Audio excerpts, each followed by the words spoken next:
na sa wakas ni Mon Confiado ang controversial na isyung niregaluhan niya ng mamahaling sasakyan ang sexy star na si Juliana Palermo. Nagpapatrol si Mario Dumawal.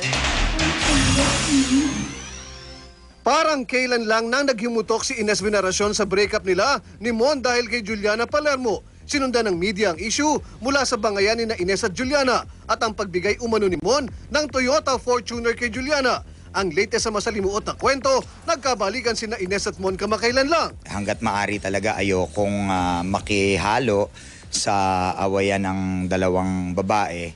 Ang nakakalungkot lang parang ginagamit itong bigayan issue na to para masaktan si Ines. Itinanggi rin ni Mon na sugar daddy sa ni Juliana.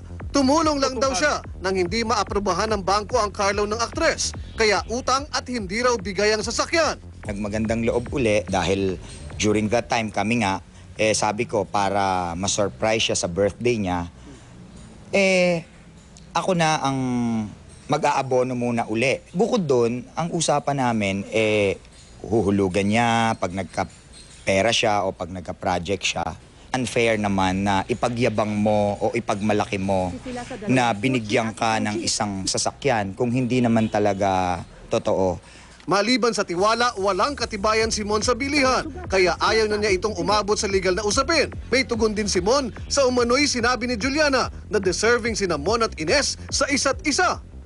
Mas deserving talaga si Ines. Actually, siya ang deserving na bigyan ng mamahaling sasakyan. Minahal niya ako kung sino ako, hindi kung anong meron ako. Ayon naman sa manager ni Juliana na si Jojo Gabinete, walang masasabing masama ang aktres kay Mon dahil naging mabait ito sa kanya at kanyang pamilya. Mario Dumawal, Patrol ng Pilipino.